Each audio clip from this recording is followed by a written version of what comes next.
So when we're designing a character for a specific scenario, we have a bunch of stuff that we need to start with, almost to find out before we get started with the actual design. First of all, who are we? Who is the character? What are they doing there? And what is the setting? It's important for us that Bond has an evolution to go through as a character.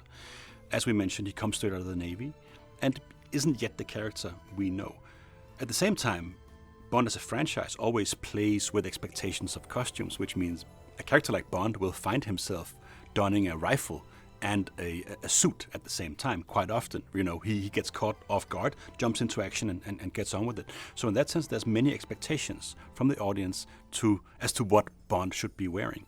And in relation to that, it's important for us to present, as you have probably seen in the key art and in the material we've released so far, that he's wearing sort of not a suit, not the classic way of appearing. And of course that's on purpose, because we want him to appear younger and less refined, as you would normally know him. We had the help of Suttirat, who was the costume designer for No Time to Die, for instance, and she was helping us both establish, on the one hand, a timeless look that fits the franchise as a whole, and at the same time a new take on this beloved character.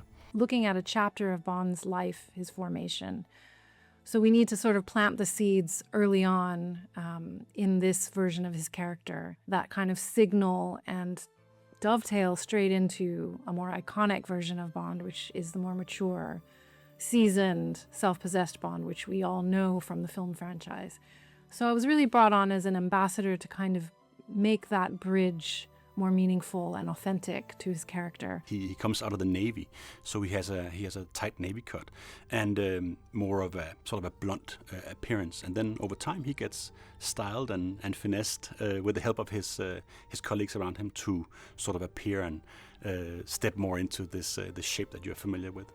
Yeah, well, the team at I.O. and Bond came to us and presented not the game as such, but different worlds they were designing, the different worlds and experiences that the character would eventually have. And the brief contained elements of each of those worlds for us to start the design process to. So it was completely different than a normal creative starting point for us. It was a very solid brief. We kind of knew what we were doing, so there was a good framework there for us to work on. And as a Bond fan myself, I quite like to look back at the heritage of Bond, so all the way back from when it started in the 60s with Dr. No all the way through.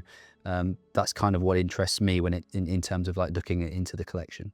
We do dress quite differently when we're that age versus a 40-something man, of course. Not quite as refined yet. I think that's one of the main things. And then we are working towards that refinement, getting more elegance into what we're wearing, more intent into what we're wearing along the line to end up with the fancy suit. He is not a 007 yet, and he needs to basically prove himself in order to attain that level of hierarchy. Basically, the young Bond needs to have the first inklings of instinct and decisiveness and charm and wit and all these other characteristics. Making an outfit relevant for a younger Bond, we were definitely aware of that. So colour was important for us there, so that's where the soft pink came in.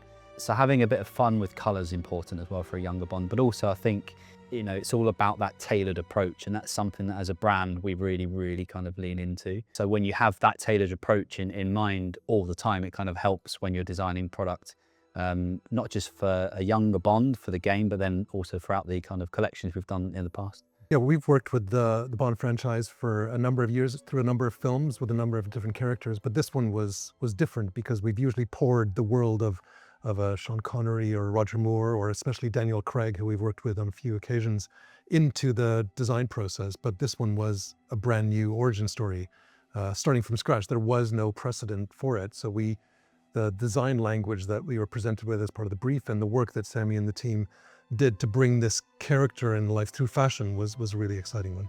When we get there, we also want to make sure that feels earned and that feels like a natural progression of his character. And it was important, of course, to capture that sort of youthful charm that I believe a younger Bond would have before he gets a little bit more jaded, I suppose, a little bit more experienced, have seen more of the world.